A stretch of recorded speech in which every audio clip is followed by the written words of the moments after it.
こんにちは、皆さん。レッスン第一課、自己紹介をようこそ。Hey guys, welcome to the first official Japanese lesson 1, which is going to be self-introductions. So, I know that typically, no matter what language you're learning, self-introductions are typically the very first thing you're taught. And I think a large part of that has to do with, and the reason that I too am choosing to do this, is that it's a really great vehicle for learning the most fundamental components of the language which you're learning. And not only that, but this may sound a little ridiculous or not unique, but I would say that in Japan especially, culturally, self-introductions are a really big deal. It's something that you do all the time, and they're very particular about like how it is done. So, let's jump right into it. Question 1. What is in a self-introduction? It probably shouldn't surprise you because it's like most of any other language. The first thing is that you're going to have a greeting, aisatsu. You're going to tell everyone, first of all, obviously, your name, namae. And also, this is what I'm talking about. This is pretty unique to Japan, that you'll pretty frequently say who you're affiliated with, like who you represent. When you introduce yourself in Japan, you are never like just yourself. You're always a representative of someone, and so you always carry those expectations behind you, and like you need to put your best foot forward because you're always representing someone else besides yourself. And I actually, I have a separate like culture video about this like particular phenomenon in itself that I will teach you guys more about this later. But moving on, the next thing that you typically say in a self-introduction is where you're from, which is your jimoto. In Japan especially, typically the thing that people like to fall back on is their likes, sukinakoto, and their hobbies, shumi. And then the last thing that you have is a closing, shuketsu. But first, we have to learn basic construction. And so, what I have here very first is just like standard greetings, right? So, there's 3 main greetings in Japanese that vary depending on what time of day it is. The first one is, Ohayo gozaimasu, which is good morning. And typically, until around 10 in the morning, this is what people will say. Then, from 10 in the morning onward, they will fall to konnichiwa, which is just like hello. And this typically runs until like the late afternoon. Like, not necessarily till sunset, but like within a few hours comfortably before sunset as the day is winding down. Because once you get into the evening, you start saying konbanwa, which is good evening. And so now that we have that, this is where we get into the most fundamental component of Japanese language, is the X wa Y des sentence. As I just said, this is the most fundamentally structured, the most fundamental structural component of the language, and I know all my otaku out there already know desu, desu, desu, desu, desu, but remember from lesson 0, this is actually pronounced des. You don't say su, the full u, when the s is the last sound at the end of a sentence. But I digress. Let's get into it. The most fundamental sentence that we have here would look something like, Watashi wa shigu desu. And now, like, don't freak out on me, guys. I know, here I am, lesson 1, coming at you hard with the kanji. But, like, I want to at least introduce you guys to the simplest and the most common kanji that you're going to see in Japanese language, and especially in learning it in the text. And that, like, I promise you guys, it's not that bad. And you will, like, the earlier you start seeing them, the more quickly you'll start to mentally associate the picture with a meaning to something. And so the one that I have here is watashi, which is the Japanese word for I. And I am almost positive that this was the first kanji that I memorized. And not just like memorized the form of, but also memorized like how to write it on paper, because for my class that I was taking in college, we had homework, and so we had to write our Japanese. And so I had to like learn to handwrite a lot of things, and because I stopped doing that after Japanese class and just started typing everything in my daily Japanese life, I'm pretty sure watashi is the only one besides the numbers that I can still actually muscle memory remember how to draw. So like, it's a very fundamental one. It's not a big deal. And I've also included the furigana here for you guys that you can see above it how to pronounce it. So, watashi wa shigu desu. What does this mean? I am Sig. And so, like, at this point, I would love to show you guys, like, a couple more examples of this, but I don't really know how to do that without getting into, like, numbers and other vocabulary that I haven't given you guys yet, and I want to do numbers in the next lesson, so you will see this form continued through the upcoming examples. So, the next piece of grammar that I want to get to you guys is possessiveness, which is the particle no. And also, I'll tell you guys right now, particles are just a general component of Japanese grammar, and there's a handful of them that all serve a different function, and I'm going to do a supplemental lesson on the particles alone, what they are and what they mean. But for now, know that this is our second one. We've just seen wa in the previous one, watashi wa shigu desu, x wa y desu, and now we have our second one, which is no. And the way no functions is that it gives ownership of the noun that follows it to the noun that precedes it. So the other way of saying this, it's the possession of noun 2 by noun 1. So if you combine the possessive particle no with a pronoun such as I, watashi, you get watashi no namae becomes my name. The possessive form of I in English is my, so it is watashi no in Japanese. Another example of this would be watashi no inu, my dog. And this is Tomoko-chan. This is my actual dog. And in the Japanese language, you can just keep stacking no, noun after noun, to show ownership of something further down the line. And my example here would be watashi no inu no bowl, which is my dog's bowl that you see here. So this is how you show multiple lines of possession. It's just keep saying no down the line until you get to the lowest degree of ownership, starting from the highest.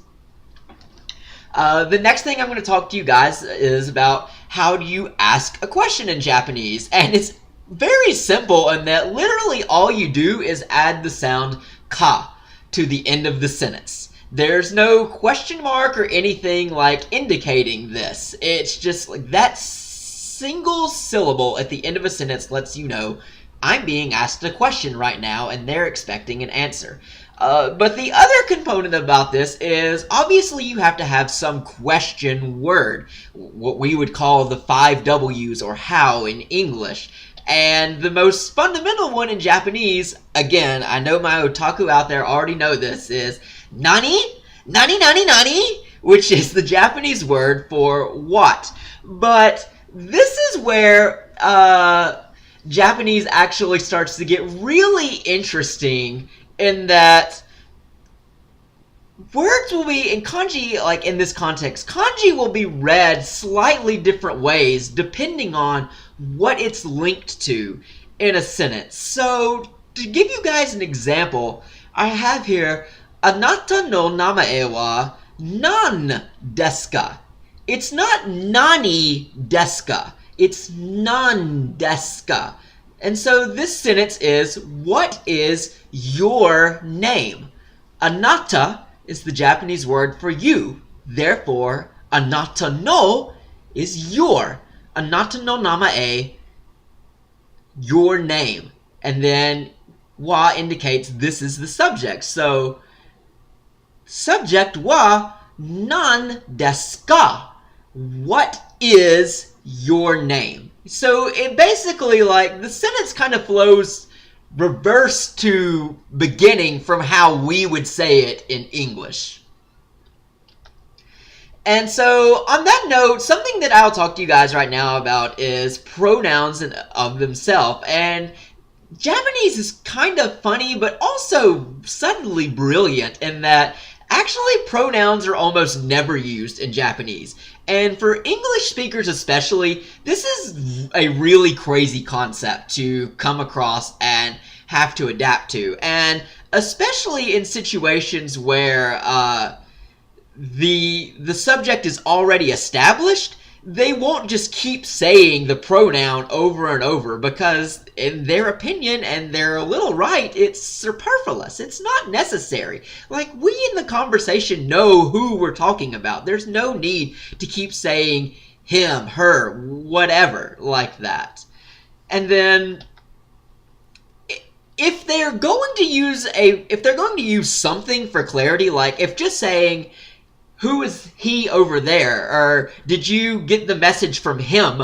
Nobody knows who him is. So you have to use something in that situation. And what Japanese people will say is they will just say the person's last name followed by san. Like Yamashita-san, Tanaka-san. Like, Japanese people typically go by their last name in Japanese. Their family name is how they are, like, identified to their coworkers and such. But by the same token, you will never say of yourself, san. I would never say, watashi wa shig-san, because that's pompous. Because san is an honorific title. So you only ever let other people call you shig-san, and you always call other people by their name, san, until they, like, after you talk to, like, Japanese people for a while, like, the way that you know you've become friends with a Japanese person is their language will become much less formal with you. There's certain, like, pieces of the language they'll stop using, and obviously I will go into all of this in future lessons. But one of the biggest deals is that, like, they will tell you to stop calling them by their last name. Like, you can just, like, call them by their actual first name. That's like a huge show of bond in Japanese. But, so to see this in action, my basic sentence of watashi wa shig desu just becomes shig desu. Or if you wanted to ask the question, what is your name? Instead of saying, anata wa shig desu ka? Or sorry, this would mean, are you Sig? Instead of saying, anata wa shig desu ka? I would just say, shig desu ka? And by me looking at you, and that being your name, well, my name, by someone looking at me and asking me that question, eto shig desu ka? I immediately know, oh, they're asking me, am I this person? There's no need for them to say, are you this person? And the other aspect about this is that because of the particle wa, the way that it works and what it means is it puts a lot of focus on the word that precedes it. So if you're always saying to people, watashi wa, it comes across to Japanese people as arrogant, that you are constantly focusing attention onto yourself. Like, this is something that they do not, like, approve of. And similarly, if you're talking to a person and you're constantly saying, anata wa, it sounds very attacky. You. And so it makes Japanese people feel uncomfortable. And so this is a large reason of, like, pronouns in general have by and large just been cut from the Japanese language. And so, like, it takes a little bit of getting used to, but once you get the flow of it, you're gonna understand, like, oh my god, this is so much simpler, and this makes so much sense. So let's move on to the next part of the self-introduction, which is, where are you from? And remember, our word for this is jimoto, hometown.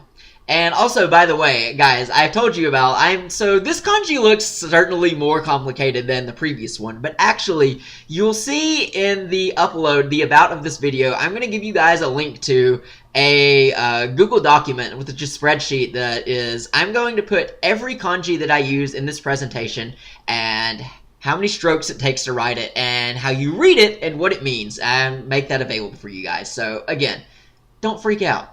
Just like, let it happen.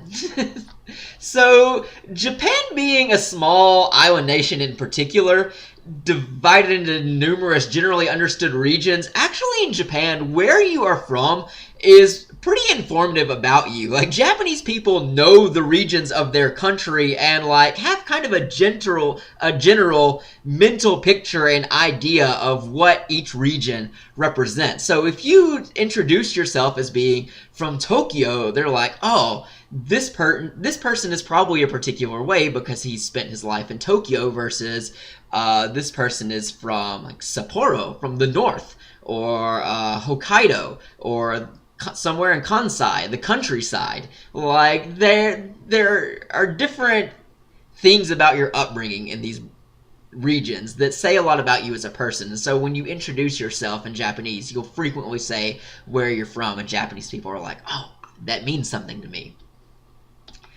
And so the way that you would do this is, again, the possessive noun mai, watashi no jimoto wa Tokoro desu, the place that you're from. My hometown is Tokoro. And I have watashi no in parentheses because, as we were just saying, you can totally cut that out and just say jimoto wa Tokoro desu, or jimoto wa Kyoto desu. My hometown is Kyoto. You can also say watashi wa Tokoro kara desu. And kara is not a particle, but it's like a word that means from. So you're literally saying, I am from wherever it is that I'm from. So the next part of the self-introduction is likes and dislikes, which is represented in Japanese by ski, which, hear that. This is one of the weird ones in that I know that I said desu is always des because the su comes at the end, but there's a couple of other words that like kind of colloquially in Japanese have taken on that sound as well, and ski is one of those. It's the difference between suki and ski, which is like, to us it's just like skiing down a mountain, but this is like a small little thing that if you know this and say it this way, it gives authenticity to your Japanese. Ski no koto, things I like. And the opposite of ski is kirai, dislikes. And so the structure for expressing likes and dislikes in Japanese is watashi wa koto ga suki desu, or koto ga kirai desu. This is now the third particle that we've seen in this lesson, that is ga. And ga is very similar to wa, and actually this is one of the things that forever separate native Japanese speakers from people that learned it as a secondary language. They have like this innate internal understanding of the difference between wa and ga that takes forever for other people to like get the hang of. But just know, like, think of it like a math formula, that this is how you say I like something, is watashi wa something ga suki desu, mata wa something ga kirai desu, I dislike.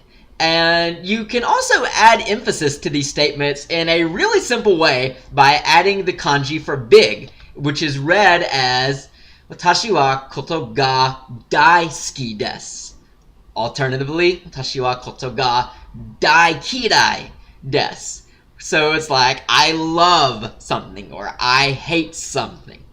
And so the next thing that I want to show you guys I was talking about is hobbies, shumi. And so I have just kind of like a list here for you guys of some pretty common, oh my gosh, let me turn my webcam off for a second, I'm blocking out the bottom one. These are some very common hobbies that people identify as doing that you guys can use in your own self-introductions. And so the first one I have up here is Benkyo suru. And so this suru is a very common and fundamental important verb in Japanese, which means to do. And so how this works is that benkyo is actually a noun that means study. So noun suru means to do the noun. Therefore, benkyo suru is studying. And the next one I have here is terebi o miru, watching TV. We have hon o yomu, reading books. Ongaku o kiku, listening to music. Undo suru. Here we have suru verb again. So undo is the noun, exercise, to do exercise. Undo suru.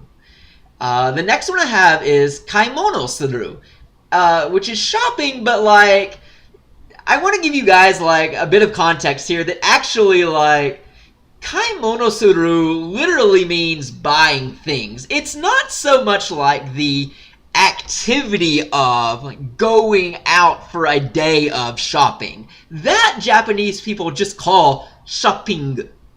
It's the same word as English. So like the activity is shopping, if you wanted to say it as a hobby. But kaimono suru is like buying groceries and like other such like daily necessities that you need.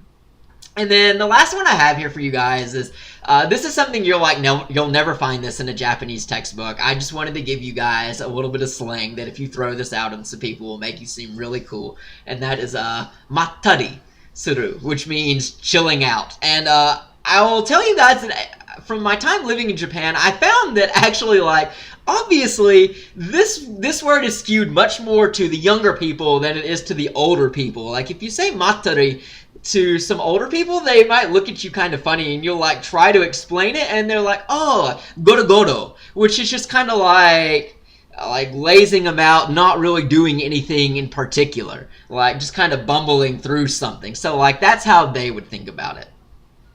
So I think the last grammatical thing that I have here for you guys that I wanted to tell you about is gerunds, which you should hopefully from English remember is when a verb acts as a noun. And so the way that you do this in Japanese is, again, pretty simple and brilliant in that it's just the unconjugated form of a verb, which obviously you guys don't know that, but just know thus far I've only shown you that. And then you attach no to the end of it. So an example I have for you here is hon no yomu no ga suki desu. Or sorry, hon no yomu no ga suki desu. I like reading books. The yomu no goes from yomu alone is to read. So yomu no is reading. Another one I have for you guys is watashi no shumi wa benkyo suru no desu. My hobby is studying. Suru no becomes the ing of the noun benkyo, study. So, now that we've gone through all of this, the final product is a proper self-introduction. So this is what it essentially would sound like. Konnichiwa, watashi wa Eigo Terakoe no shigu desu. Watashi no jimoto wa America no Alabama shu desu. Watashi wa pen ga suki desu. Shumi wa benkyo to kaku no desu. Yoroshiku onegai shimasu. So this means, hi, I'm Sig from Eigo Terakoya Academy, which is my friend Harukaze Sensei's school that I helped her set up. I'm from the state of Alabama in America. I like bread. I really actually love like pastries and baked things. These are my weakness. I love baked goods and confectionaries. My hobbies are studying and drawing. Nice to meet you. And so you maybe can't tell, but I actually put in bold here this yoroshiku onegai shimasu. This is a very unique Japanese thing, and that what this literally means is I will happily like ask favors of you, but like it's a cultural context, a meaning of like you introduce yourself to people and then basically say like I'm in your hands, take care of me, and I will take care of you.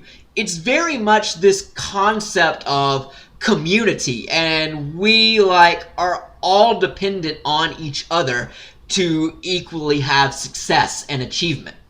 And so, it's a very, polite and formal thing to say, but, we would say nice to meet you, but what it literally means is, I'm putting myself into your care. So, try it yourself. Do your own self-introduction now. The first thing you should have is your greeting, which, remember, is based on the time of the day. So, it being afternoon now, for me, we'd say, Konnichiwa. The next thing is your name, using the first structure that we learned, X, Y desu. And also remember how to use possessive pronouns, the no particle. So my name is, watashi no namae wa, your name, desu. The next thing you have is your hometown. Remember we said you can just use again the possessive form, my hometown is, which is watashi no jimoto wa, or you can say I am from, which is watashi wa tokoro kara desu. Next, try saying something that you like or dislike using the structure that we learned about, which is watashi wa thing ga suki matawa kirai desu. We round it out by saying what is a hobby that we have. And again, you can use the possessive form, my hobby is. Watashi no shumi wa nantoka nantoka desu. And then we have our very special ending we just learned about, which is yoroshiku onegai shimasu. So, to recap the lesson for you guys, we went through what are the elements of a standard self-introduction. We introduced the fundamental component of Japanese language, the particle Y, and the ending word desu, which means is. We talked about how to form or communicate possessiveness between nouns. We talked about how do you ask a question. Anata no kuni wa nan desu ka? What is your country? Where are you from? Nan desu ka? We talked about how to express likes and dislikes and hobbies, which are suki na koto, kirai na koto, or sorry, just kirai koto, and our hobbies, shumi. And we talked about how to form gerunds. As always, thanks so much for watching. I hope that this is enjoyable for you guys and that you're actually learning something out of it. I'm really enjoying doing it. I'm really hyped about doing the future lessons. So be sure to like the video and subscribe for when the next lesson comes out. You can also follow me on Twitter at SigmaIsGreater to see what I'm up to and to see when I post these upcoming lessons. If there's anything in Japanese or even outside of Japanese that you're interested in having a lesson made for you about that you'd like to learn, message me. I'll be happy to do it for you guys. Till next time, ja mata ne!